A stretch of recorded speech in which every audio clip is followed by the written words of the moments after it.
All my dogs have a bully stick. I have a bubbly. Let's talk about handling systems.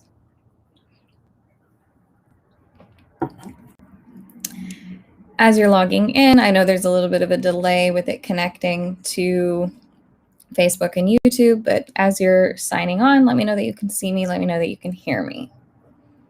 So we can work out any technology issues before we get into the goods. All right. Must be working on Facebook because we do have Facebook comments.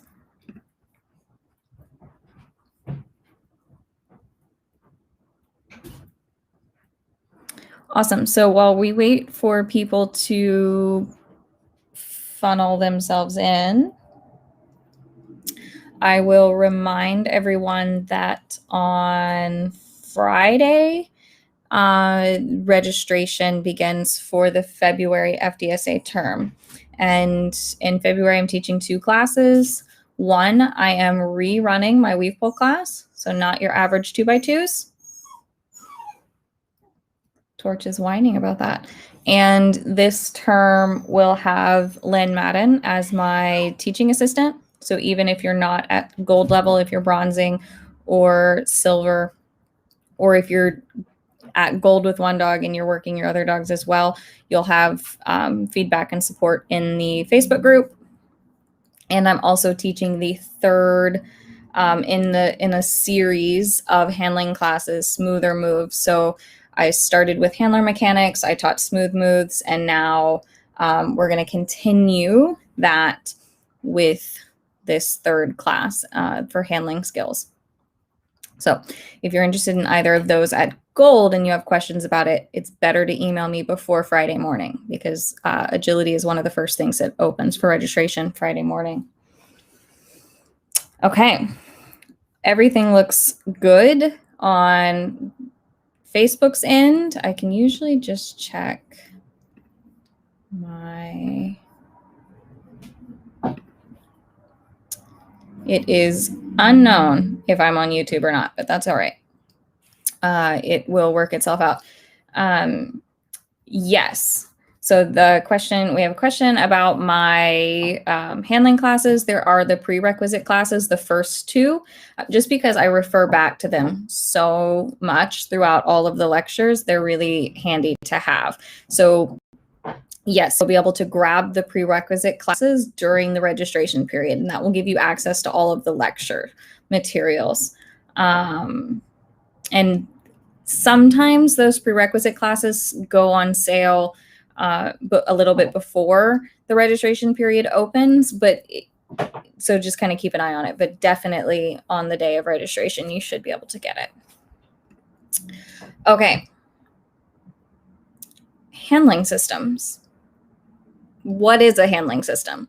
So lately, I've been, especially in my teaching, I've been referring to it as a communication system rather than a handling system. So just like you have a communication system that you use when you're training your dog something. So if I'm sitting with my hands in my lap, that usually means to my dogs, try stuff. So that is a communication system. Whereas if I stand up and my hands are at my sides and I'm, all serious and formal looking, that tells my dogs to wait for cues. So that is a communication system. If you use location-specific markers, that is a communication system, so that you've taught your dog that X means eat from your hand, and Y means eat from a dish, and Z means stay put and I'll bring it to you, right? So handling and guiding your dog around an agility course is a communication system.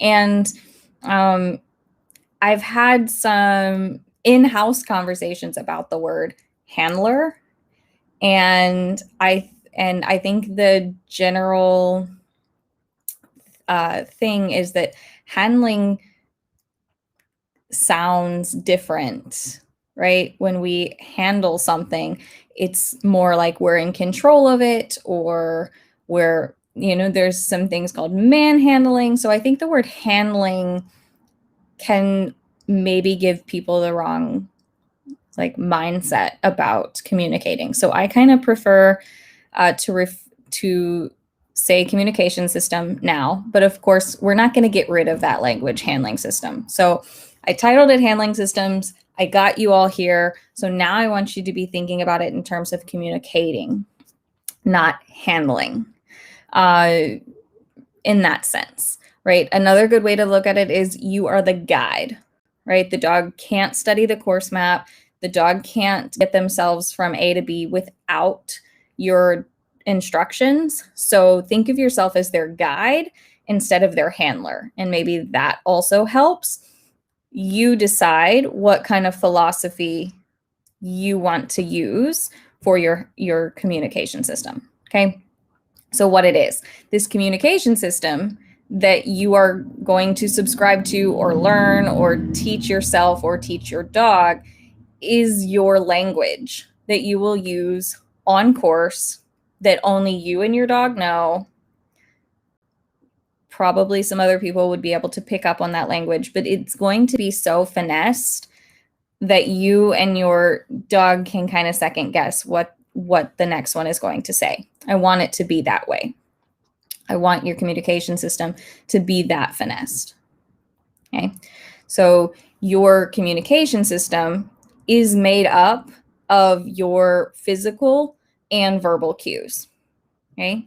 Where you put your weight or where the weight lies in those physical cues depends on the philosophy that you're going to subscribe to and the communication system you prefer to use, right? There's kind of these two schools of thought. There's like motion-based, and that heavily relies on your mostly physical cues and what comes natural to the dog. And then there's this other school of thought that's more verbal-based. So teaching the dog that your physical cues aren't the most important bit, but what you say matters. So that's kind of the two major umbrellas that handling systems tend to fall under, and we can unpack those a little bit more. So I'm going to grab a comment.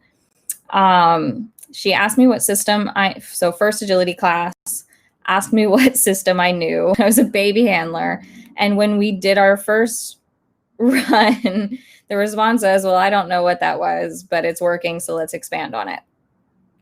There's a lot of that, unfortunately. So we're also going to expand on that sometimes, you find an instructor that's heavily motion-based and they 100% are going to subscribe to that and try to teach you that first.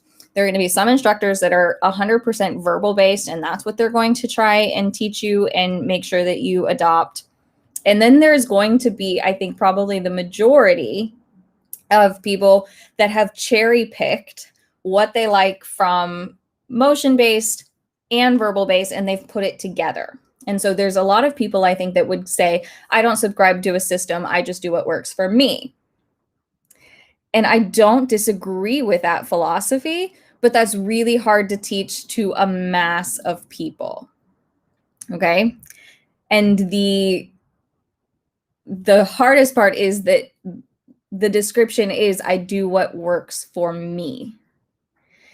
The systems exist because handlers put together a communication system that worked for them, but then through experimentation and working with other people, they developed it so that it would work for the masses, that anyone could come in and learn the language, and then teach that language to their dogs. But if you have your own personal language that works for you and your one specific dog, it's not guaranteed to work for the next team that comes in. So sometimes it's easier to just insert yourself into a well-known, well-tested, well-proven methodology rather than trying to string one together yourself, right? Do you need a handling system? You need something. You need some sort of guideline that gives you a way to make decisions about how you should handle courses, right? You need some sort of dictionary. right? And you need a way to define the words that you're going to use, right? So if we think about it as a language,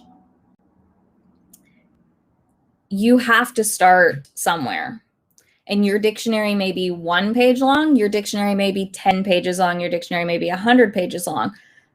But you do need to be able to refer back to what each individual word means in your language and how to string those words together into sentences, right? So you do need that.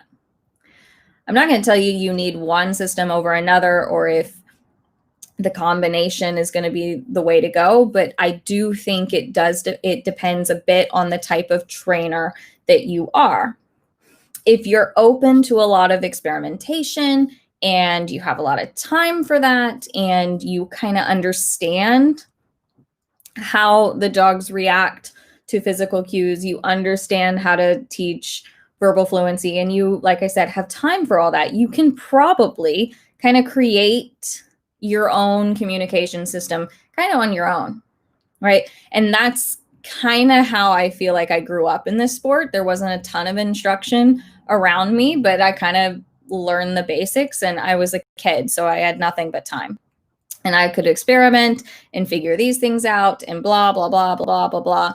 And then as I got more experience and I worked with other people, that they helped me fill in the gaps. But that's kind of been my entire life, is that I kind of do everything on my own like that, so that it benefits me. I work well that way. But if you're only able to spend 1 or 2 hours a week on agility, you probably don't want to be spending it coming up with a new language. You want someone to teach you a language that's already established, right? You're not trying to rebuild the wheel. You just want to hop on a bike and start riding it, okay? So that's where handling systems are really, really helpful, because you go to someone who is fluent in that system and you learn that system as fluently as they know it. And then you're able to communicate that system fluently to yourself, to your friends, to your dog, and everything is fine. Okay, so you do need something. How you go about it depends on resources, your access, and how much time you want to spend on it.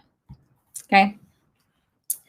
But believe me, there are people who have done all of this experimentation and that are continuing to do this experimentation. So if you don't want to do it, you don't have to. If you want to be that person that tries to grow something new and create a new wheel, have at it. It's there. It's available. There are so many raw seeds of greatness from all sorts of handling systems that could be progressed upon and improved upon and changed depending on the dog, right? But you've got some well-established systems to start yourself out in. Okay.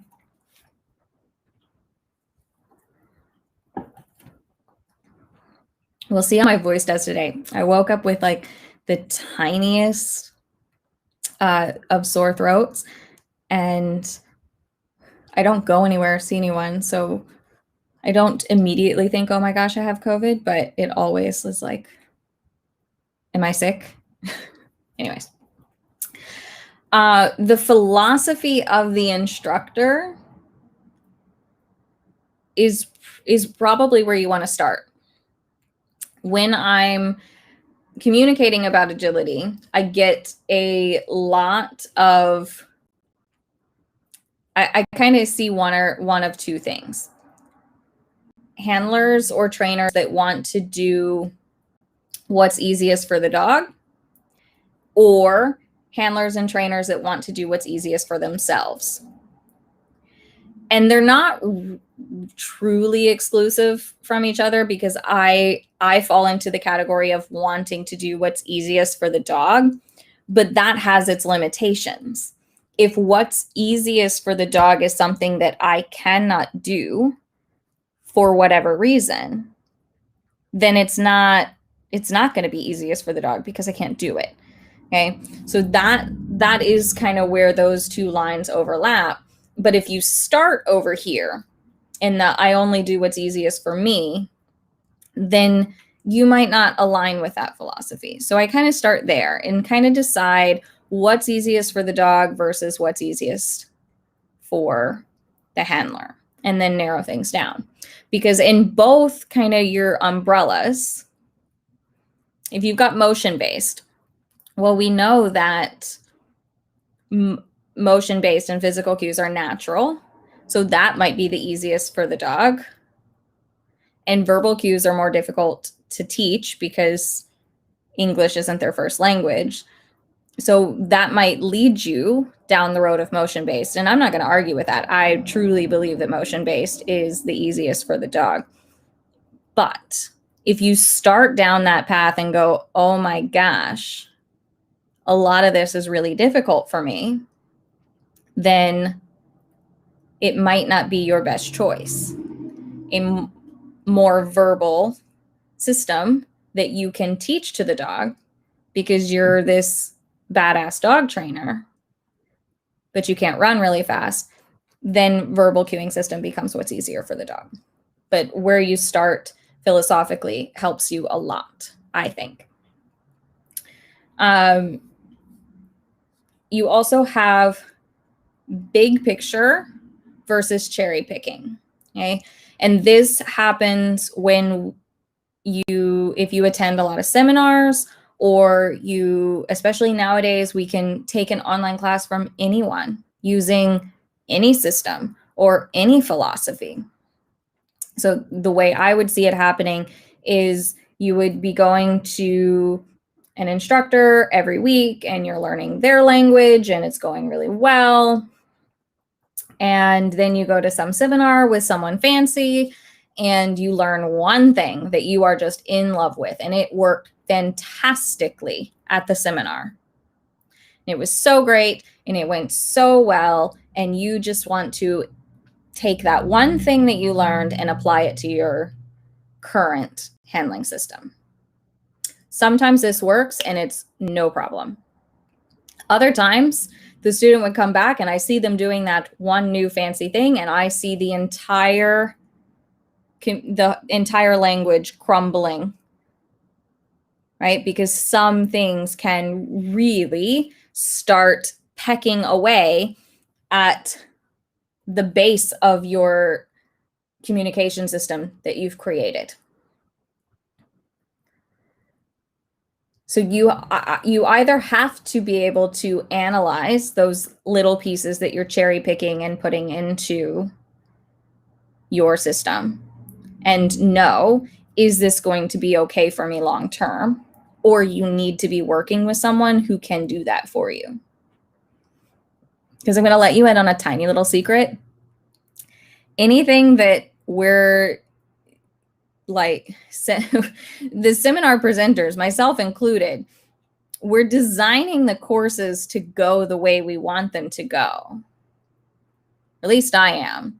If I'm coming in and I'm going to teach you front crosses, I'm going to design the course in the way that if you do the front crosses right, the course will be fantastically easy for you.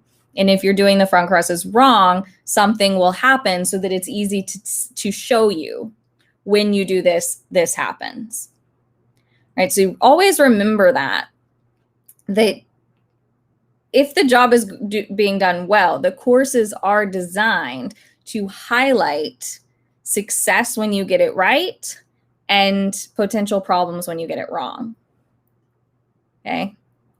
So when you do something, because that's like usually the most difficult thing for students, right? Is to take something that they learned and generalize it to other parts of the course and to different types of course challenges.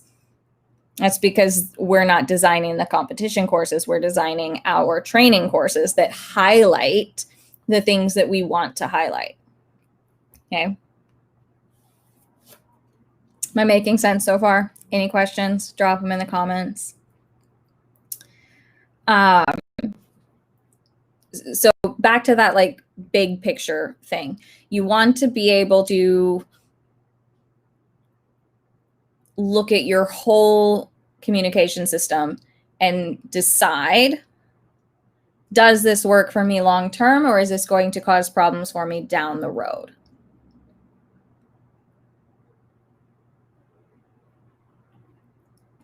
I have been, I've taught seminars where I was asked to teach a seminar on how does this fit in the big scheme of things, or we just learned X from this presenter. Can you help us put it in to our big picture? Okay. So that also can tell you a lot about if you're working with someone who has their big picture language kind of worked out, or are they that person that goes to every seminar and takes one thing from the other? Okay, because then they might not have it all sorted out, or they may have it sorted out for themselves, but what they've sorted out for themselves and their own dog isn't what you need.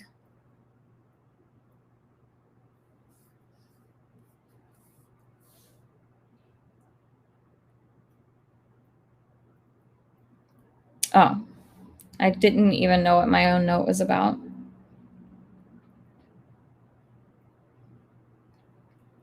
So let's talk about consistency and fairness in the handling system or communication system or language, however it helps you to think about it.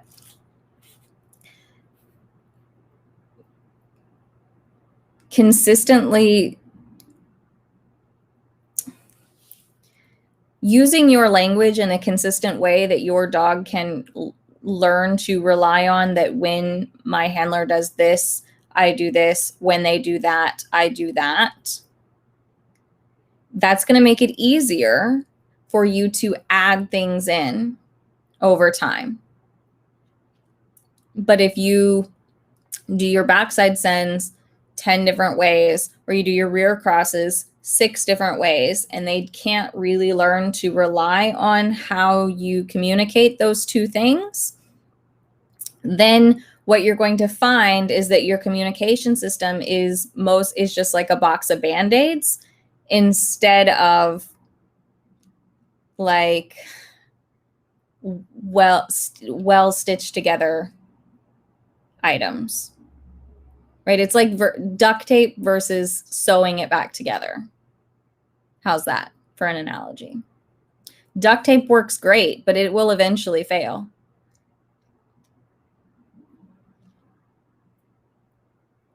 And you might have to reinforce your threads every now and then, but that's going to be a more long-term thing than some tape or a patch, I think. Depends on how much faith you put in duct tape. Okay. So you have to be careful that the things that you pick up from seminars or other instructors, or that something you read, is it fixing an issue that you have, or is it band-aiding something that is due to lack of consistency? Does that make sense?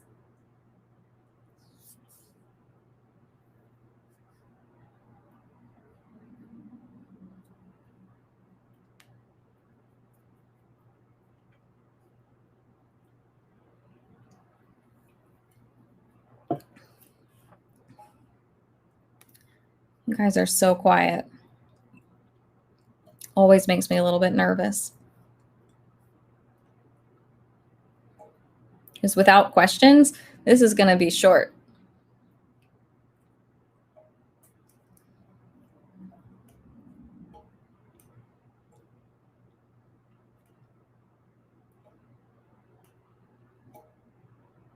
Okay. I also want to touch just a little bit on training versus handling, because these are two different things.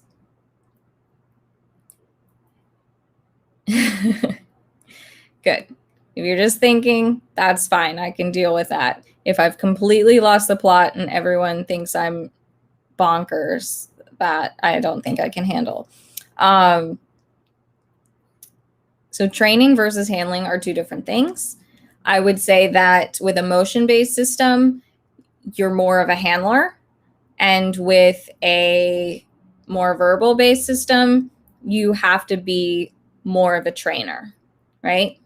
I think there's something to be said when you combine the best of those philosophies together. I think you have something very special. But to do that well, you have to understand both really well. And so my perfect handling system is to start with what comes easy and natural to the dog, which is a more motion-based system, and then adding in those well-trained verbal cues where the handling, where the natural cues cannot be consistent, because that consistency in the language is so important. And so if I can't give the physical cues in a consistent way, but I can give a verbal cue in a consistent way, and I can give my dog permission to ignore the physical cues when they hear this word. And we know that they can do this. But if we can teach them that really well, then I can increase my consistency over time. And that is going to be the key to these things.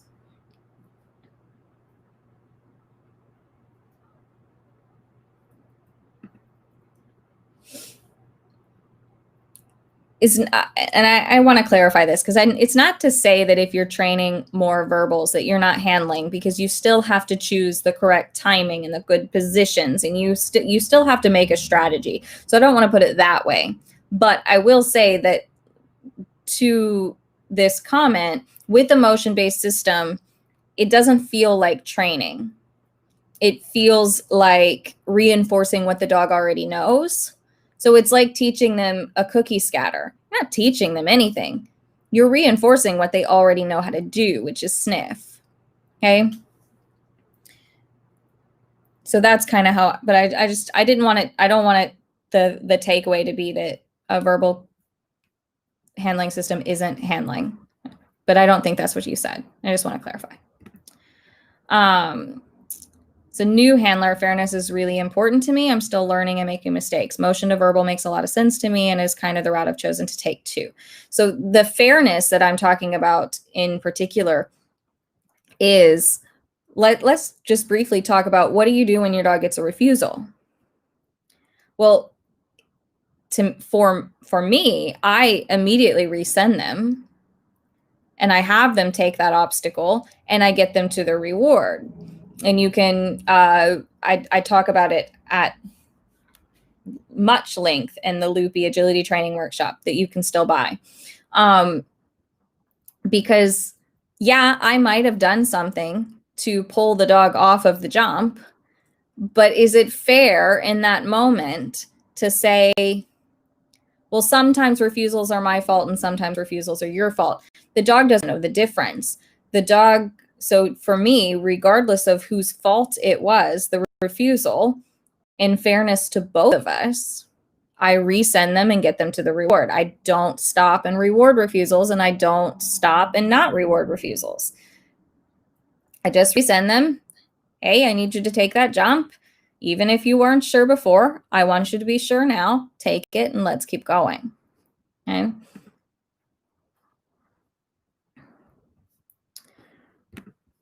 Let's see. All right. The way I choose a trainer is, if I get a chance to watch them run, I ask myself, is it realistic to run like that? And if I get a chance to talk to the trainer, can I understand what she or he is talking about? If I can't understand it, I know my answer.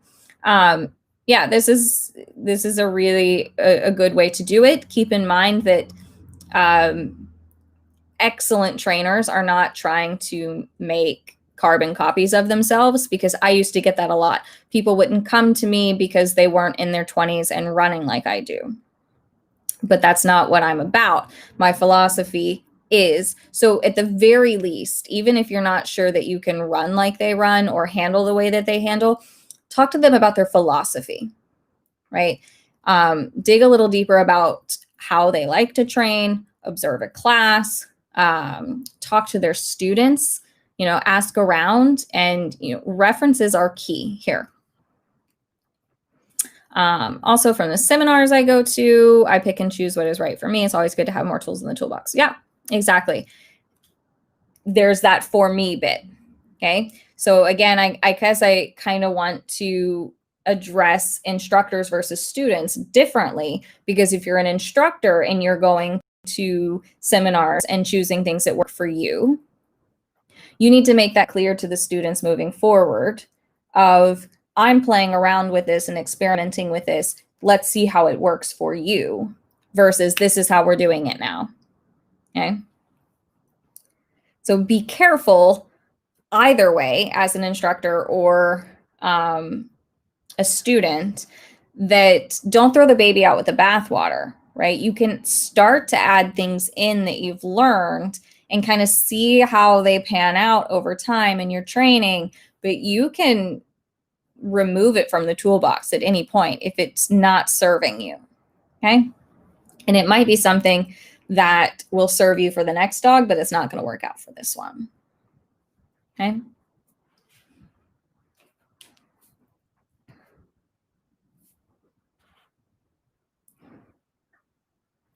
So another thing that I want you to think about when you're developing the communication system is ask yourself why. Ask your instructor why. Why do I want to do it this way? Why does this make sense to the dog? Why is this the best way to do whatever you're talking about?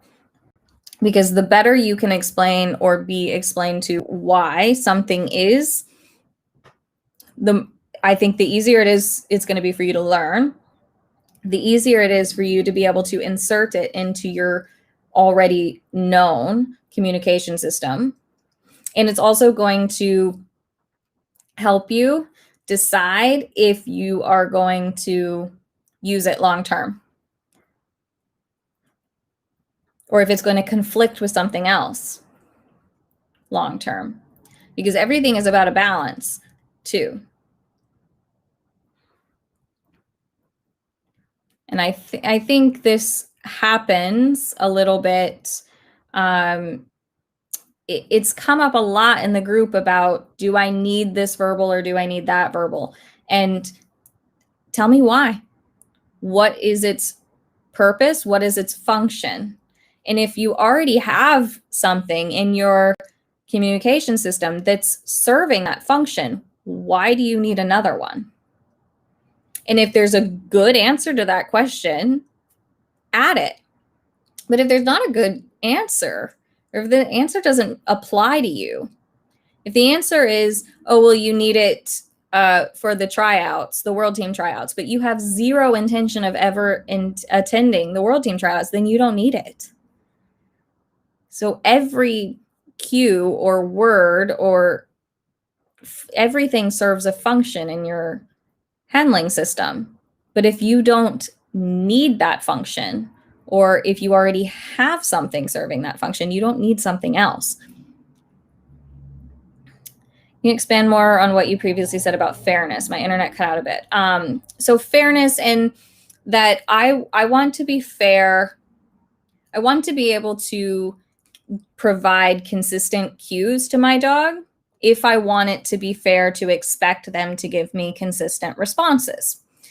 So that means I need to also be consistent in the way I react to things. My example was when my dog gets a refusal, I don't worry about was I early? Did they break? I don't worry about why they got a refusal in that moment. My reaction is the same. Get the dog over the jump, finish the sequence, get the dog to reinforcement. Out of fairness to me, I don't reward refusals, even if I do think it was my fault, because I'm not going to be perfect.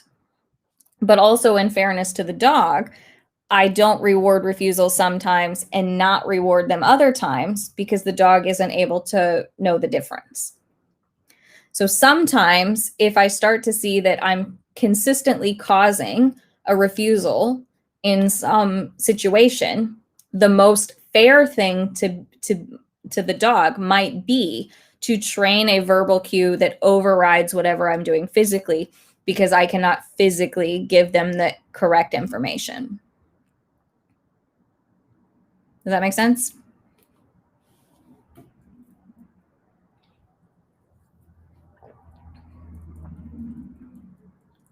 What was I talking about before I answered that question?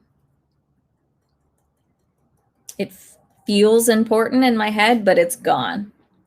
Like I feel like there should be something important coming out of my mouth, but I can't. Excellent. I'm glad that makes sense. You are welcome.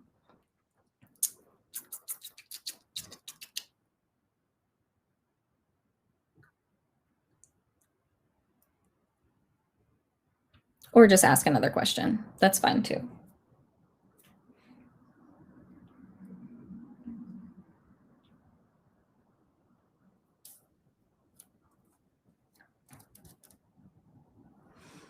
In the case of human error, I'd assume that the most fair thing to do would be train that piece without the dog, right? Absolutely. If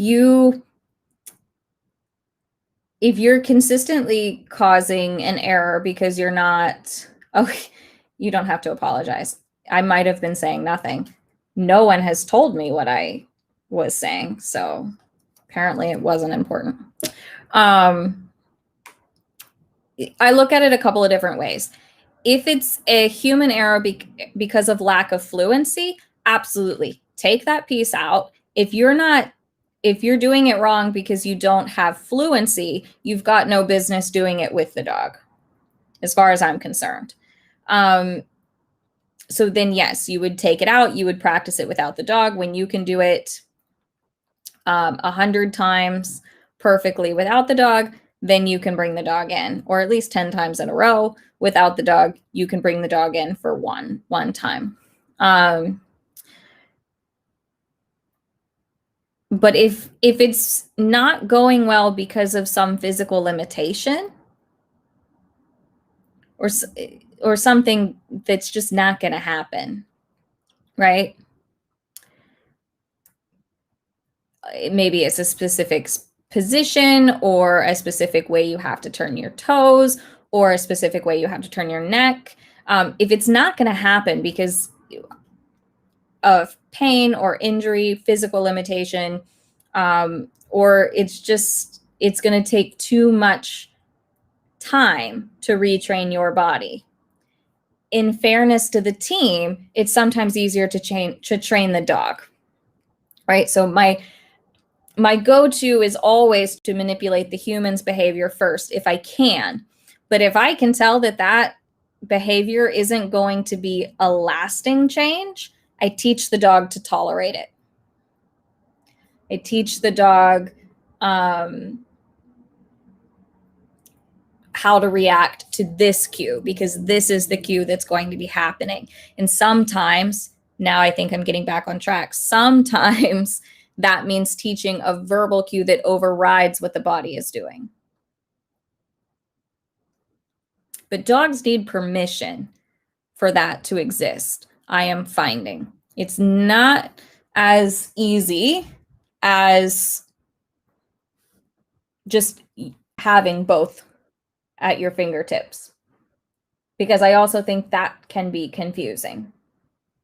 So some dogs do it really, really well, but every dog that I've gotten has learned more and more words. And what I have found is that Shrek gets really conflicted if like the words and the motion are not exact. He doesn't know which one to follow because he's got and this is maybe this answer.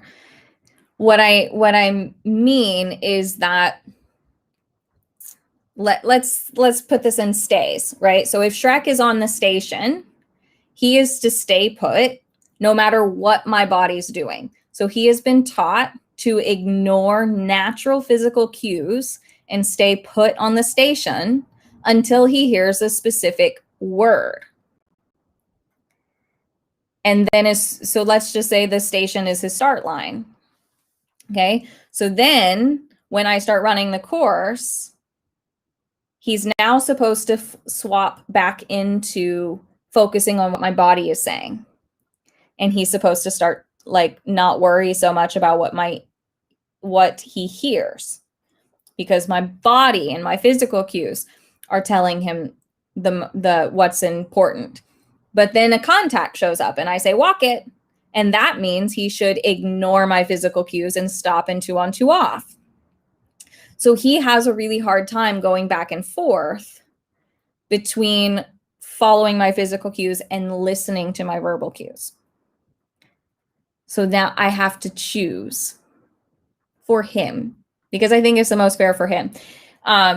It also is quite interesting for me because now I'm like learning about purely verbal handling systems, and I haven't really done that before, but now I am. So yay me. But it's exhausting. But really thinking about, so that's what I mean by needs permission is I think some dogs need permission to ignore your physical cues. And we teach them that through the training of the verbal, right? I taught him how to ignore my physical cues with regards to stays and contacts and weave pulls through a really elaborate training process. Does that make sense? But if we're swapping back and forth, or using mostly motion-based with a couple of independent verbals where they're supposed to ignore our physical cues, I think this is really difficult for them. And that's kind of what I'm seeing with Graham's Border Collie, is I don't think she believes that she's allowed to ignore the physical cues even when she hears the word, even though like she knows the word in an isolated situation. But as soon as we add in motion, the motions overrise the thing. And she doesn't feel like she can ignore the motion because 90% of the time, the motion is what she should be reacting to. He just has 1 or 2 verbals that he would like her to do no matter what his body is doing. And I don't think it's that fair to her. I don't think she understands that that's okay. So that's what I mean. If I repeat the exercise twice and the dog is not doing what I asked, now I stop and re-examine why and what I am doing that the dog is not understanding. I do reward because the dog is trying. Thoughts?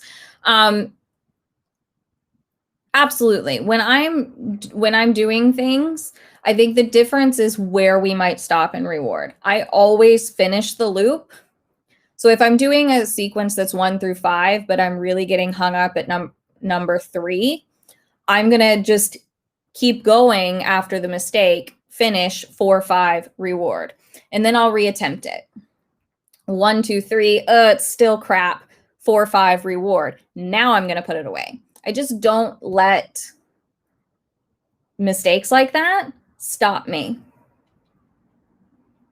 Because because you're not going to do that in a competition. You have to learn how to keep going through the bullshit.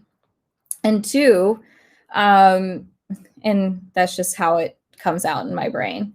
I don't mean, okay. No one be offended by the words that I use.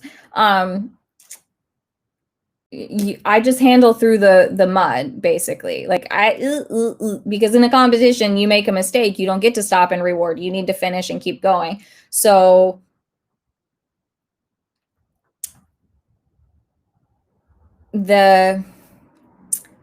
I got distracted by a comment. I can't look at the screen. I have to look at the camera.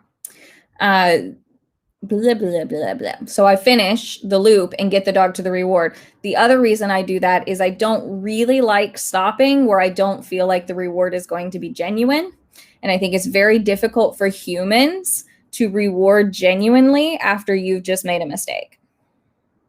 So I would rather keep going, finish that little sequence, 4, 5. 4, 5's going brilliantly, so I can reward genuinely for the dog following my handling 4 or 5. I can feel better that I could get my dog through 4 or 5. So absolutely, I still kind of stick to that kind of that 2 rep sort of rule, but I always finish the loop. I try really hard to always finish the loop. I am a human. There have been plenty of times, probably recently, that I have stopped mid-loop and tossed a toy at the dog because I don't know what went wrong, and here we have it. I usually also swear when that happens, which is also something you can't do at a trial. So it's completely unproductive. Anyways, not what you asked. Okay, that does make sense. Mira's the same way. Gee, I wonder, could those two be related?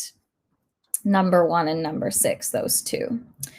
I would think very few people have 100% purely verbal system. I do too. I can't really, because everything matters, right? But I do know plenty of people that can sit on a sofa and remote agility cue their dog verbally throughout the course. Those people do exist.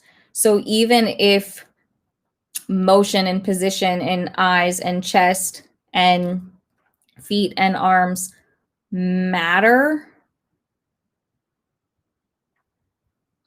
when they're out there, what I mean by 100% purely verbal is that the verbal is the most important element. And that is 100% trained, and that it takes a lot of training. And I've kind of done it. I'm doing it. But it's difficult. But that's what I'm thinking of when I think purely verbal, is that they have successfully taught the dog that the word is the most important bit, and that the motion isn't, that the position isn't, that where my chest is facing isn't, that where I'm looking isn't. And that's difficult. It's a totally different skill set. And it's not going to be right for every dog, and it's not going to be right for every trainer. So it turns out that it's like kind of kicking ass with Shrek. It's exactly what he wants. Some of the initial flat work exercises for the verbal systems, he is killing it. He did 1 repetition where he followed my motion instead of going to the toy. And after that, it was nothing. He's not made one. It's like baby stuff. It's like not really tricky stuff. It's things and concepts that he already knows because he has such high verbal fluency. But to see him go, oh, I get this, in the living room. Right. I'm like 2 days into this, maybe a week into this training. He's had like 4 training sessions, but he looks like he goes, oh, this makes sense to me. And that's not going to be it for every dog, because if I had done this with either of my border collies, I would still be a novice. I'm certain of it. There's no way I would have learned to get around a course with those dogs using this system. No way. I'm really excited about it with Shrek. I have no idea what it's going to do. I mean, there's still like this whole like pandemic and ring prep. So I have no idea if I'm actually going to get to go anywhere with it, but I'm having a good time training it and learning about it, because it ultimately helps me help you, the collective you.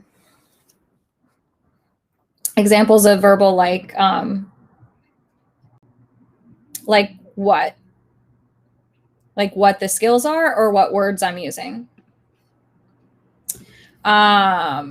What if the dog is following handling, but you made a mistake? Then you better reward them. I pretty much always assume the dog is following my handling. I have no reason to believe that the dog is blowing me off.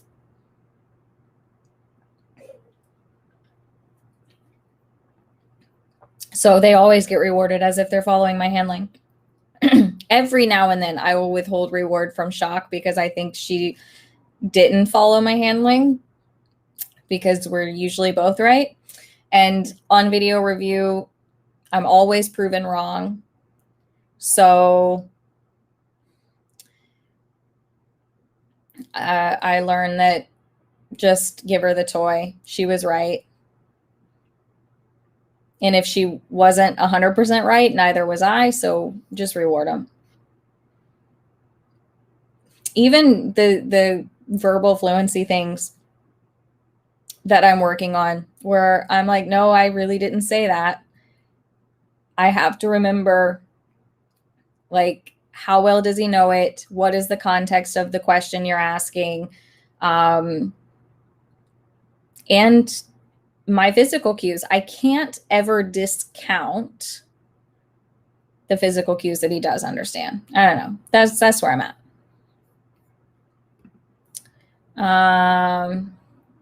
Videos, maybe. I have a lot of training sessions that I've filmed, but I've not combed. I haven't, not a lot, like 5.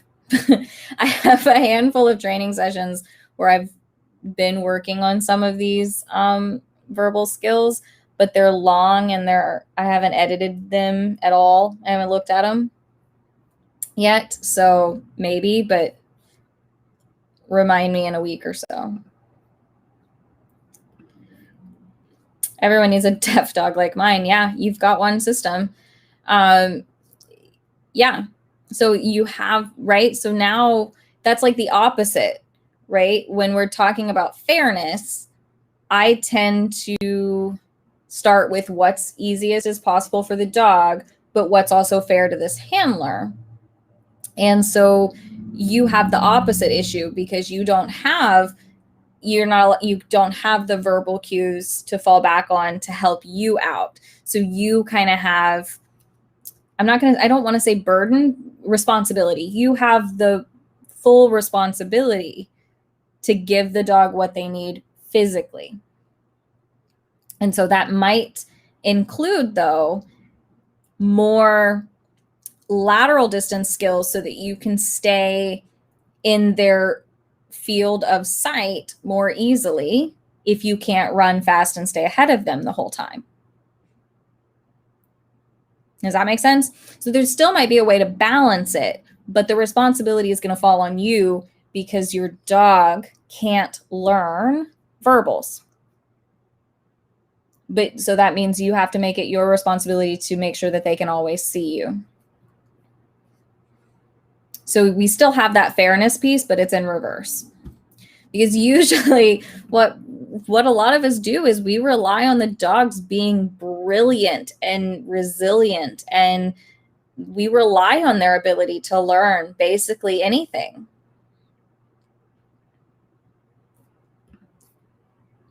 I think that's where I would start, is that they can just maintain parallel motion no matter how far away you are laterally, so that you can kind of look at sequences and go, okay, I can handle 1 through 3 from here so that they can see me the whole time. And then I can move while they're in the tunnel, I can move to here and handle 4, 5, 6, 7 from the here, blah, blah, blah, blah, blah. So that, I think that's how I would do it if I couldn't if I didn't know I could just run fast and stay ahead of the dog the whole time. I do remember when my Sheltie Ty was going deaf, and he was getting old, 12, 13, 14. And he was losing his hearing, and we didn't have a start line stay. And that was so difficult because I could mostly stay ahead of him. Oh, but no start line. We never had a start line. It's fine. You don't need one when you're 9. And the handler, you don't need one when the handler is 9. Probably don't need one when the dog is 9 either, but whatever. But I remember that being like the worst part, is the first 3 or 4 obstacles, because I was always racing to catch up with him.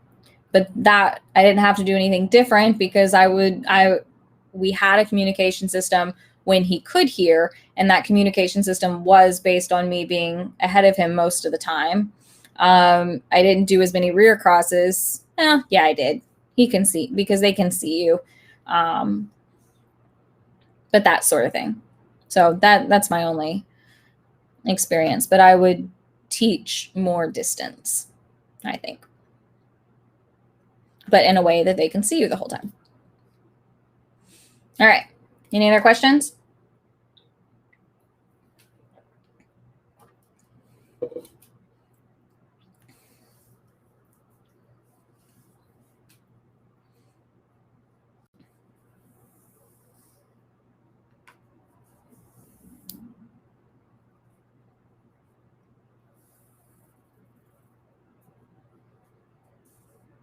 All right. I'll give you guys a minute to type in any last minute questions, but otherwise I think we can wrap this up. I hope it was helpful. I hope it gave you something to think about a little bit, at least. My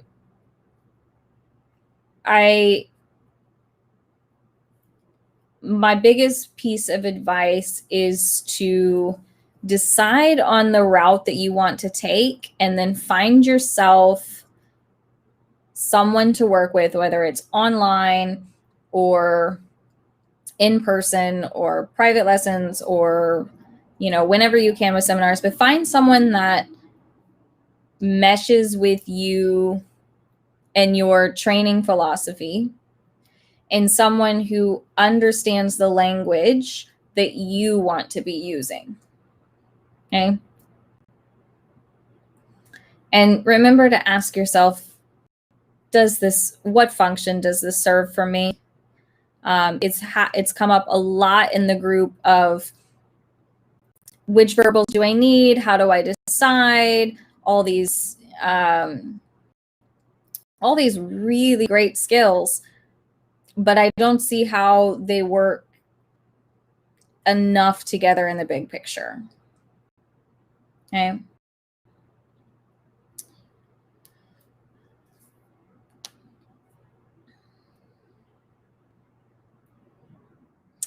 Excellent. I'm glad this was helpful. I want agility to feel easy. And that starts at the language you are being taught. Because someone is, right, if you're a student, someone is teaching you a language, and then you're having to turn around and teach that language to the dog.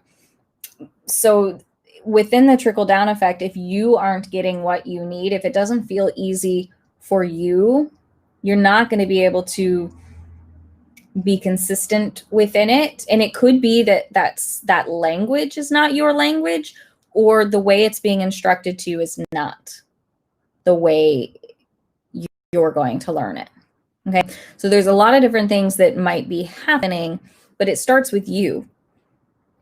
If you don't feel confident in learning that language, you won't be able to teach it to the dog.